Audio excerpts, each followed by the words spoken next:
আসসালামু আলাইকুম দর্শক। সমসাময়িক বাংলাদেশের নানা বিষয় নিয়ে আলোচনায় আমাদের সঙ্গে আছেন। আবারও সেই অভিযোগ, আবারও সেই প্রশ্ন, শেখ হাসিনার পতনের পেছনে সেনা সম্পৃক্ততা ছিল এমন দাবি উঠেছে। আবারও বিদেশি মিডিয়ায় রিপোর্ট হয়েছে, সোশ্যাল মিডিয়ায় ঝড় বইছে। তবু নীরব সবাই। কেন নীরব? প্রশ্নটা আছে কিন্তু উত্তর নেই। আসসালামু আলাইকুম, স্বাগত লিডস নিউজে। আজকের ভিডিওতে আমরা উত্তরটি খুঁজব। সম্মানিত দর্শক, 5 আগস্ট 2024 বাংলাদেশের রাজনীতির ইতিহাসে একটি টার্নিং পয়েন্ট, সবাই আমরা জানি। কিন্তু এই যে পরিবর্তন, এটা কি ছিল শুধুই আন্দোলনের ফসল, নাকি পর্দার আড়ালে ছিল অন্য কোনো খেলা, অন্য কোনো ষড়যন্ত্র? একটা কথা বলতে পারি যে এই আন্দোলনের সবচেয়ে বড় সুবিধাভোগী মোহাম্মদ ইউনূস, তিনি বড় গলায় দাবি করেছেন, কোথায় কখন করেছেন আপনারা সব জানেন। তিনি বলেছেন এত সহজেই পরিবর্তন হয়নি, এটা ছিল মেটিকুলাসলি ডিজাইনড প্ল্যানের অংশ। মজার বিষয় হলো, না দেশে না বিদেশে কোনো মিডিয়াই তাকে প্রশ্ন করেনি তিনি কিভাবে জানেন এই মেটিকুলাস ডিজাইন সম্পর্কে। তার কি সম্পর্ক এই প্ল্যানের সঙ্গে? বাংলাদেশের তথাকথিত সুশীল সমাজও ইউনূসের এই স্বীকারোক্তি নিয়ে টু শব্দটি করেনি, কারণ অজ্ঞাত। ফলে 18 মাস ধরে বাংলাদেশ নামক আমটি চুষে খেয়ে ইউনূস এর আঁটিটি গছিয়ে দিয়ে গেছেন অন্য একটি গোষ্ঠীকে, আরেকটি মেটিকুলাসলি ডিজাইনড ইলেকশনের মাধ্যমে। যাক, সে প্রসঙ্গ, আজকে এটি নিয়ে কথা বলবো না। শেখ হাসিনার পতনে সেনা সম্পৃক্ততার বিষয়ে কথা বলতে চাই আসলে আজকে, কারণ এর আগেও একই ধরনের অভিযোগ উঠেছিল গণমাধ্যমে। সম্প্রতি ভারতের একটি সংবাদ মাধ্যম নর্থ ইস্ট নিউজ একটি প্রতিবেদনে দাবি করেছে শেখ হাসিনাকে ক্ষমতাচ্যুত করার যে ষড়যন্ত্র ছিল, ষড়যন্ত্র বলছে তারা, এটি ছিল গভীর ষড়যন্ত্র। এতে সেনাবাহিনীর বিভিন্ন স্তরের কর্মকর্তারা জড়িত ছিলেন। কিছু জুনিয়র কর্মকর্তা স্নাইপারের ভূমিকা পালন করেছিলেন, যারা ঢাকার বিভিন্ন অংশে ওই সময় অবস্থান নিয়েছিলেন। কি ভয়াবহ তথ্য যদি সত্য হয়। 2024 সালের 5 আগস্ট সকালে অবসরপ্রাপ্ত সামরিক কর্মকর্তাদের 3টি দল বলা হচ্ছে, যাদের সম্পর্কে এরা হলেন বিএনপি এবং জামাতের সমর্থক, ওই অবসরপ্রাপ্তরা।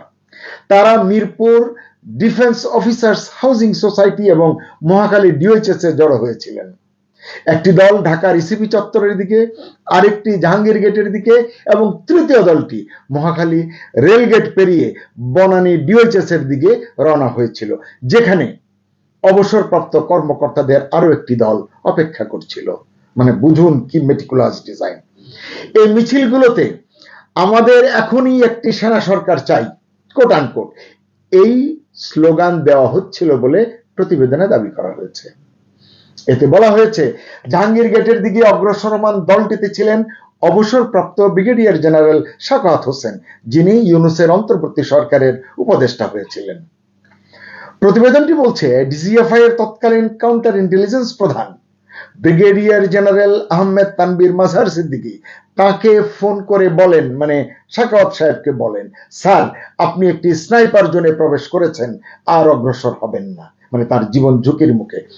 সুপ্রিয় দর্শক, আপনারা মনে করে দেখুন, ঠিক এই বক্তব্যটি রাওয়া ক্লাবের এক অনুষ্ঠানে বলেছিলেন বক্তৃতাকালে ব্রিগেডিয়ার অবসরপ্রাপ্ত শাখাওয়াত।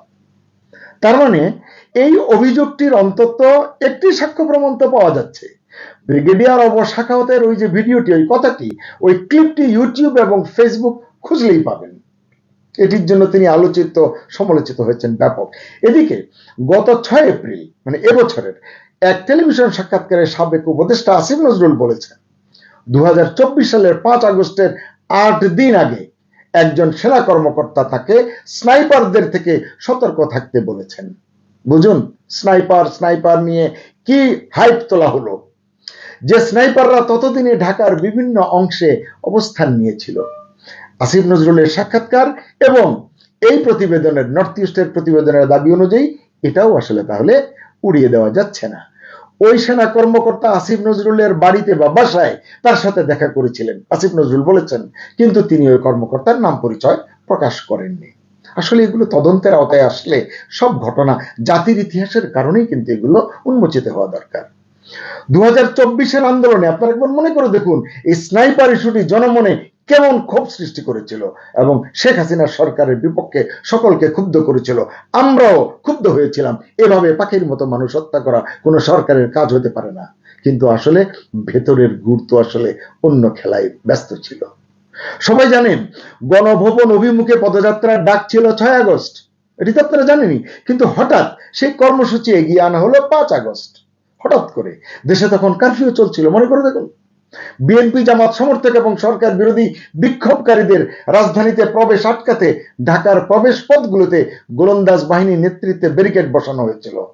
সেনাবাহিনী এবং সশস্ত্র বাহিনীর প্রধানরা তৎকালীন প্রধানমন্ত্রী শেখ হাসিনাকে আশ্বস্ত করেছিলেন গভীর রাত পর্যন্ত, কিচ্ছু টেনশন করবেন না, আমরা সব সামাল দেব। ঘটনা শুনুন এই প্রতিবেদন কি বলছে।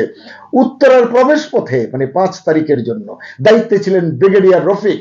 এই প্রতিবেদন বলছে রফিকের অধীনস্থ সৈন্যরা লাউড স্পিকারে ঘোষণা করতে থাকেন, কোট আনকোট, কোনো কারফিউ নেই, আপনারা ঢাকার দিকে এগিয়ে যেতে পারেন।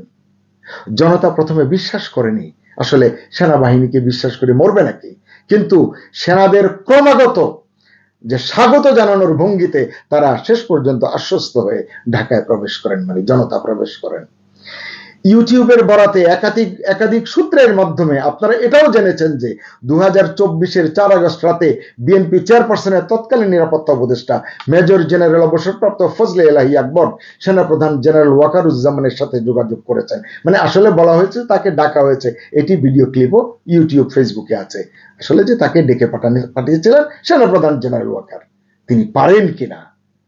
জেনারেল ওয়াকার পরদিন সকালে 5 আগস্ট মেজর জেনারেল আকবরকে বিএনপি এবং সরকার বিরোধী রাজনৈতিক নেতাদের সেনানিবাসে নিয়ে আসার দায়িত্ব দেন। কিভাবে তিনি দায়িত্ব দেন? তখন তো দেশে একটি নির্বাচিত সরকার রয়েছে, প্রধানমন্ত্রী রয়েছে, তিনি কি করে এই দায়িত্ব পালন করেন? এই প্রশ্নগুলো আসলে অভিযোগ হলে সেটিকে সমূলে বিনাশ করা দরকার, সত্য হলে এর সঠিক বিচার করা দরকার। দেশের প্রতিটি মানুষ কিন্তু সচেতন মানুষ এটি মনে করে। প্রতিবেদনে বলা হয়েছে জেনারেল ওয়াকার 24 জুন সেনাপ্রধানের দায়িত্ব গ্রহণ করার 1 সপ্তাহ পর 1 জুলাই ঢাকা বিশ্ববিদ্যালয়ে কোটা সংস্কার আন্দোলন শুরু হয়। শুরুর দিকে এটি অত্যন্ত নিরীহ এবং একটি নির্দোষ আন্দোলন ছিল, সকলেই এটি স্বীকার করেন। অভিযোগ রয়েছে তৎকালীন ডিজিএফআই মহাপরিচালক মেজর জেনারেল অবসরপ্রাপ্ত হামিদুল হক এবং একদল উচ্চাকাঙ্ক্ষী সেনা কর্মকর্তার নেতৃত্বে এই কোটা আন্দোলনটি পরিচালিত হয়েছিল বা সূচিত হয়েছিল। এর ধারাবাহিকতায় 16 জুলাই রংপুরের অজ্ঞাত হামলাকারীর গুলিতে আবু সাইদ নিহত হলে আন্দোলনটি সহিংস হয়ে ওঠে। অর্থাৎ এই হত্যাকে কাজে লাগানো হয়। যদিও এই হত্যা, মৃত্যু এটি নিয়ে নানান কথা আছে, আমি সে আলোচনায় এই প্রতিবেদনে যাচ্ছি না। নর্থ ইস্টের প্রতিবেদন জানাচ্ছে নাহিদ ইসলাম আমাদের নেতা এবং আসিফ মাহমুদ, সজীব ভুঁইয়া সহ বৈষম্য বিরোধী ছাত্র আন্দোলনের নেতারা ওই সময়, সবাই না, কতিপয় ডিজিএফআই এর বেশ কয়েকজন কর্মকর্তার সঙ্গে যোগাযোগ রাখতেন। দর্শক, এই যোগসূত্রকে ইঙ্গিত দেয়।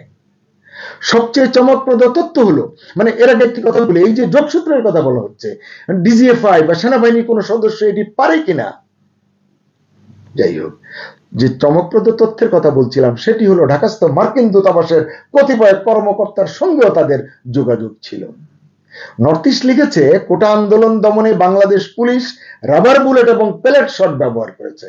তাদের কাছে স্নাইপার রাইফেল বা 7.62 7.62 মিলিমিটারের ক্যালিবারের বুলেট ছিল না, যে দাবিটি করেছিলেন ইউনূসের প্রথম স্বরাষ্ট্র উপদেষ্টা ব্রিগেডিয়ার অবসরপ্রাপ্ত সাখাওয়াত, যার ফলে পরদিনই তাকে স্বরাষ্ট্র থেকে সরিয়ে নৌ পরিবহনে বসিয়ে দেওয়া হয়। নিশ্চয়ই আপনারা জানেন। প্রতিবেদনে বলা হচ্ছে 2024 সালের 16 জুলাই থেকে 8 আগস্টের মধ্যে অজ্ঞাত হামলাকারীদের দূরপাল্লার গুলিতে শতাধিক ব্যক্তি নিহত হয়েছে। এদের অধিকাংশকে পেছন থেকে গুলি করা হয়েছিল এবং তাদের মৃত্যু হয়েছে। সূত্র বলছে পুলিশ এবং সরকারের বিরুদ্ধে জনরোষ উস্কে দেওয়ার জন্যই এভাবে হত্যাকাণ্ড চালানো হয়েছিল এবং সকল হত্যাকাণ্ড সরাসরি সরকারের বিরুদ্ধে এবং পুলিশ বাহিনীর বিরুদ্ধে ব্যবহার করা হয়েছে এবং তার প্রতিশোধ কিভাবে পুলিশের উপর নেওয়া হয়েছে আপনারা জানেন।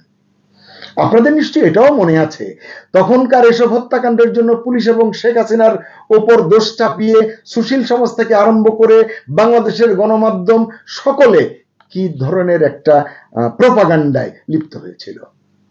নির্ভরযোগ্য সূত্রগুলো নর্থ ইস্টকে জানাচ্ছে এটি ছিল রাষ্ট্রদ্রোহিতা, কারণ ওই কর্মকর্তারা রাষ্ট্রের বিরুদ্ধে যুদ্ধ ঘোষণা করেছিলেন। তখনকার পর্যন্ত এই ঘটনা যদি সত্যি হয়, তথ্যগুলো সত্যি হলে এটি তো রাষ্ট্রের বিরুদ্ধে যুদ্ধ ঘোষণাই নাকি? অবাক করার বিষয় হলো 8 আগস্ট ইউনূস দায়িত্ব নেওয়ার পর না গোয়েন্দা সংস্থাগুলো, না ইউনূস সরকার, কেউই এই হত্যাকারীদের মানে ওই হত্যাকাণ্ডের যারা দায়ী তাদের শনাক্ত করার উদ্যোগ নেওয়া হয়নি। কেন নেওয়া হয়নি? কেউ কি খালাতো ভাই ছিল কারো? প্রতিবেদনটি বলছে ওই সময় 46তম 46th পদাতিক ব্রিগেড এবং 9ম পদাতিক ডিভিশন ঢাকার সামরিক নিয়ন্ত্রণ নিতে দেওয়া হয়নি। হয়তো তারা চেয়েছিল, আমি জানি না, দেওয়া হয়নি এমনটি বলা হচ্ছে প্রতিবেদনে। এবং সরকার ও জননিরাপত্তা রক্ষার দায়িত্বে থাকা গোলন্দাজ ডিভিশন তাদের কর্তব্যে অবহেলা করেছে। তো এই অবহেলা যদি করে থাকে, যে প্রতিবেদন বলছে একটি দেশপ্রেমিক সরকার মাত্র, দেশপ্রেমিক সেনাবাহিনীর শীর্ষ মানে কর্তৃপক্ষ যারা আছেন তাদের উচিত এই অবহেলা কি আসলে ইচ্ছাকৃত ছিল নাকি নির্দিষ্ট কিছু ব্যক্তির নির্দেশে সংগঠিত ছিল, এটি আসলে উন্মোচন করা, এটি প্রকাশ করা। স্পষ্টতই বলা হচ্ছে ওই নিষ্ক্রিয়তার উদ্দেশ্য ছিল জাতীয় পর্যায়ের প্রকৃত ষড়যন্ত্রকারীদের, মেটিকুলাস ডিজাইনের মানে অংশীদার যারা ছিল, সুবিধাভোগী যারা ছিল, সুফলভোগী যারা হয়েছে, বিশেষ করে সামরিক বাহিনীর সদস্যদের আড়াল করাই নাকি ছিল এর উদ্দেশ্য। আমরা মনে করি, দেশের সাধারণ মানুষ মনে করে এই জায়গাটিতে হাত দিলেই হয়তো মেটিকুলাস ডিজাইনের শিকড় শুদ্ধ বেরিয়ে আসতো এতদিনে, কিন্তু কে করবে? সুপ্রিয় দর্শক, আপনাদের মনে আছে এর আগে ইন্ডিয়া টুডে একটি বিশ্লেষণধর্মী রিপোর্টেও একই ধরনের ইঙ্গিত দিয়েছিল, সেটি নিয়ে আমরা একটি বিস্তারিত প্রতিবেদন করেছি, লিডস নিউজে দেখে নিতে পারেন। অর্থাৎ এটা নতুন কোনো অভিযোগ নয়, বরং একই অভিযোগ আবার সামনে এসেছে। দেশের ভেতরেও এই আলোচনা থেমে নেই। ফেসবুক, ইউটিউব, চায়ের টেবিল সব জায়গায় একটাই প্রশ্ন, আসলে কি ঘটেছিল 2024-এর ওই আন্দোলনে? কেউ বলছেন পরিকল্পিত পরিবর্তন, কেউ বলছেন জনতার স্বাভাবিক ক্ষোভ। আসলে সত্যটা কি? বারবার অভিযোগ উঠেছে, কিন্তু সংশ্লিষ্ট কেউ মুখ খুলেনি, মুখ খুলছে না। সেনাবাহিনীর তরফ থেকে কোনো ব্যাখ্যা নেই, আইএসপিআরও কিছু জানাচ্ছে না, বলছে না কোনটা সত্য কোনটা গুজব। বর্তমান সরকার কি এসব অভিযোগ নিয়ে কোনো তদন্ত করবে? এখানেই শেষ নয়। কয়েকদিন আগে অন্তর্বর্তী সরকারের সাবেক উপদেষ্টা আসিফ মাহমুদ সজীব ভুঁইয়া একটি বিস্ফোরক মন্তব্য করেছেন। বলেছেন শেখ হাসিনার পতনের পেছনে ডিপ স্টেটের সক্রিয় ভূমিকা ছিল। প্রশ্ন হলো এই ডিপ স্টেট আসলে কে, কারা জড়িত? তিনি কি কোনো নির্দিষ্ট দেশের কথা বলেছেন নাকি অভ্যন্তরীণ কোনো শক্তির কথা বোঝাতে চেয়েছেন? কারণ এই বক্তব্য সামনে আসার পর দেশ জুড়ে আলোচনা শুরু হলেও রহস্যজনকভাবে সেই আলোচনা আবার থেমে গেছে। কেন থেমে গেছে? জানেন, রাজনীতির একটা অদ্ভুত নিয়ম আছে, যখন প্রশ্ন বাড়ে আর উত্তর আসে না, মানে প্রশ্ন হতে থাকে কিন্তু উত্তর পাওয়া যায় না, তখন গুজবই হয়ে ওঠে সত্য। বিদেশি মিডিয়া এক গল্প বলছে, দেশের ভেতরে নানান গল্প চলছে, এই দ্বন্দ্বের মধ্যেই তৈরি হচ্ছে নতুন ন্যারেটিভ। কিন্তু আমার প্রশ্ন, এই ন্যারেটিভ কে নিয়ন্ত্রণ করছে?